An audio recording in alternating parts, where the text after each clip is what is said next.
அனைவருக்கும் வணக்கம். இன்னைக்கு நம்ம என்ன பார்க்க போறோம் அப்படின்னா, சனிக்கிழமை விளக்கேற்றுவது என்ன பலன் தரும்? நாங்க தான் தினம் விளக்கேத்துறோமே அப்படின்னு நீங்க நிறைய பேர் சொல்லலாம். ஆனா சில வீடுகள்ல வழக்கம் இருக்கு.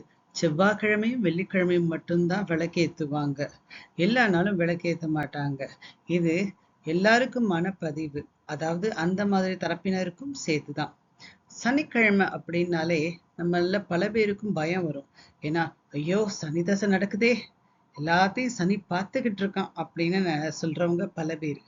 ஆனா ஒரு ரகசியம் உங்களுக்கு தெரியுமா? சனிக்கிழமையில ஒரு விளக்கேத்துறது உங்க வாழ்க்கையோட இருண்ட பகுதிய ஒளியா மாத்த கூடும். இப்போ சனீஸ்வரன்கிறவர் தண்டனை கொடுக்கிறவரா, இல்லைன்னா வாழ்க்கைய திருத்தி உயர்த்தும் ஆசானா அப்படிங்கிறத பார்க்கலாம். இன்னைக்கு வீடியோல சனிக்கிழமை விளக்கேற்றுவதின் ஆன்மீக அர்த்தம், அப்புறம் எந்த எண்ணெய் கொண்டு விளக்கேற்ற வேண்டும், எந்த நேரம் விளக்கேற்றணும், இது எல்லாத்தையுமே நாம விரிவா பார்க்கலாம். சனிக்கிழமை ஏன் முக்கியமான நாளா கருதப்படுது? சனிக்கிழமை அப்படிங்கிறது சனீஸ்வர பகவானுடைய நாள். சனி பகவான் நம்முடைய கர்ம பலன், நீதி உணர்வு, பொறுமை, கட்டுப்பாடு, ஒழுக்கம் இது எல்லாத்தையும் பரிசோதிக்கிறார். அது மட்டும் இல்லாம நமக்கு இதெல்லாம் கத்துக் கொடுக்கிறவரே அவர்தான். அவர் நம்மள தண்டிக்கிறதுக்காக வரல. நாம செய்த கர்மத்தை, அதாவது முற்பிறவிகள்ல செய்த செயல்களுடைய பலனை, அது மட்டும் இல்லாம இந்த பிறவிலும் நம்ம முன்னாடி செஞ்சிருக்கோம் இல்லையா செயல்கள், அதோடைய பலன் எல்லாத்தையும் தான் உணர வைக்க வரார். அதனால சனிக்கிழமை நம்ம விளக்கேத்துறது நம்மோட கர்ம இருளை அகற்றும் ஒரு சின்னம் அப்படின்னு சொல்லலாம். அது மனசுல ஒளி ஏத்துற ஒரு ஆன்மீக செயலாகும். இது ஒரு பரிகாரம் மட்டும் கிடையாது, உள் மாற்றம், அதாவது நம்ம மனசுக்குள்ள மாற்றம் ஏற்படுத்தக்கூடியதாகும். விளக்கு ஏற்றுவது ஆன்மீக ரீதியில இதுக்கு என்ன அர்த்தம் இருக்குன்னு பார்க்கலாம்.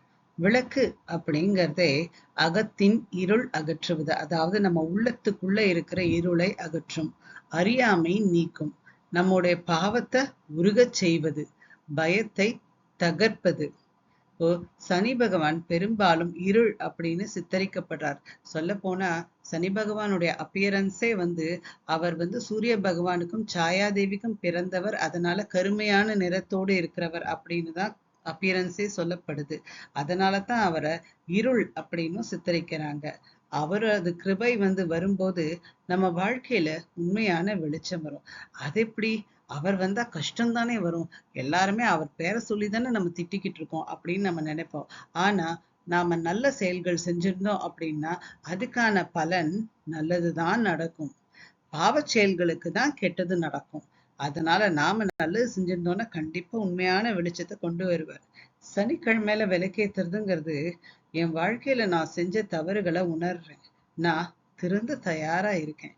என்னோட கர்மத்தை, அதாவது முற்பிறவியில் செய்த செயல்களின் பலனை ஏற்கிறேன் அப்படின்னு பிரபஞ்சத்துக்கு நாம சொல்ற ஒரு மொழிதான். எந்த எண்ணெய் கொண்டு விளக்கேற்ற வேண்டும்? சனிக்கிழமையிலேயே பொதுவா எள் எண்ணெயில விளக்கேத்துவாங்க, அதாவது நல்லெண்ணெயில. அப்புறம் கருப்பு எள்ள ஒரு சின்ன துணியில மூட்டை மாதிரி கட்டி அந்த துணியுடைய நுனிய திரியாக்கி அதை விளக்குல வச்சுட்டு அப்புறம் நல்லெண்ணெய் விட்டு விளக்கேத்தணும். அதுவும் சிறப்பு வாய்ந்ததுதான். அப்புறம் இரும்பு தீபம் அப்படின்னா நமக்கு மண் விளக்கு தெரியும், அதே மாதிரி வெள்ளி விளக்கு, பித்தளை விளக்கு இருக்கு இல்லையா, அந்த மாதிரி இரும்புலையும் விளக்கு இருக்கு. அது இரும்புங்கிறது சனீஸ்வர பகவானுக்கு ரொம்பவே பிரியமான ஒண்ணு. அதனால இரும்பு விளக்கு ஏத்தினோம் அப்படின்னா அது ரொம்பவே சிறப்பு வாய்ந்தது.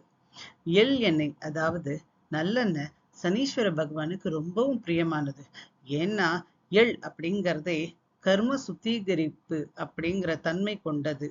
அது நீங்க நிறைய கேள்விப்பட்டிருப்பீங்க. சின்ன வயசுல எல்லாம் பாட்டி தாத்தா எல்லாம் பேசும்போது, வேற இன்னும் பக்கத்து வீட்டு பாட்டிக்கிட்டயோ இல்ல வேற ஏதாவது ஒரு தாத்தா கிட்டயோ அவங்க எல்லாம் பேசும்போது நீங்க கேட்டிருப்பீங்க, இவன் போன ஜென்மத்துல அவங்க வீட்டு எள்ள சாப்பிட்டிருக்கான் போல இருக்கு, அதான் இந்த ஜென்மத்துல உழைச்சு கொட்டுறான் அப்படின்னு சொல்லுவாங்க. இது கர்மாவுடைய தொடர்புடைய சாதனம் அப்படின்னு சொல்லலாம். அதுக்கப்புறம் பித்ரு தோஷ நிவர்த்திக்கும் எள் பயன்படும். நீங்க நல்லாவே பார்த்திருப்பீங்க, தர்ப்பணம் பண்ணும் போதும் சரி, திவசம் கொடுக்கும் போதும் சரி எள் கண்டிப்பா உபயோகப்படுத்துவாங்க. அப்புறம் சாப நிவர்த்திக்கும் பயன்படும் அப்படின்னு நம்பப்படுது.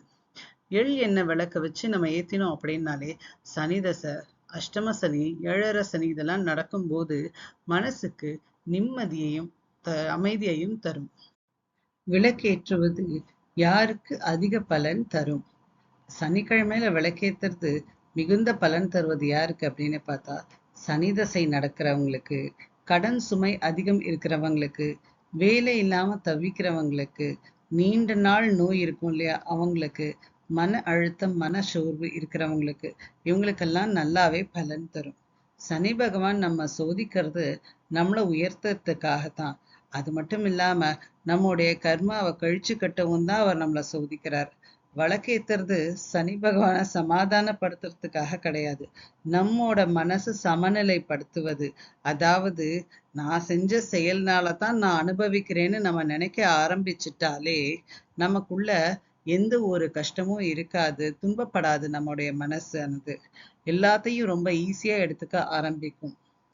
எந்த நேரத்தில் ஏற்றுவது சிறப்பு?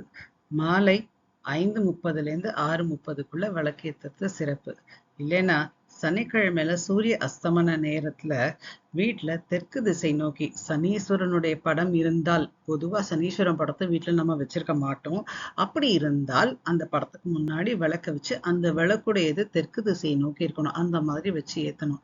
அப்படி இல்லையா, என்கிட்ட சனீஸ்வரன் படம் எல்லாம் வீட்டுல இல்லப்பா அப்படின்னீங்கன்னா, பெருமாள் இல்லைன்னா அம்மன் முன்னாடி விளக்கு ஏத்தணும், கிழக்கு நோக்கி இருக்கணும். அது கிழக்கு. சனீஸ்வர பகவானுக்கு மட்டும்தான் தெற்கு நோக்கி, அம்மனுக்கு பெருமாளுக்கெல்லாம் கிழக்கு நோக்கி விளக்கு இருக்கணும். அப்புறம் சனிக்கிழமையில மறக்காம ஓம் சனீஸ்வராயை நமக இத 108 முறை சொல்லுங்க, மிகுந்த பலன் தரும். சரி, இந்த மாதிரி ரெகுலரா விளக்கேத்தினா என்ன பலன் கிடைக்கும்?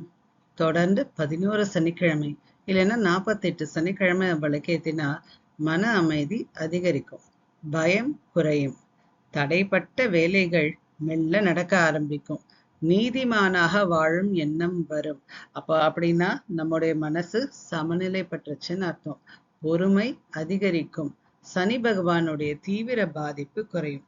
முக்கியமா சனி பகவான் நமக்கு தர மிகப்பெரிய வரமே அறிவுதான். பொதுவா சனிக்கிழமையில நம்ம தவிர்க்க வேண்டியது என்னங்கிறத பார்க்கலாம்.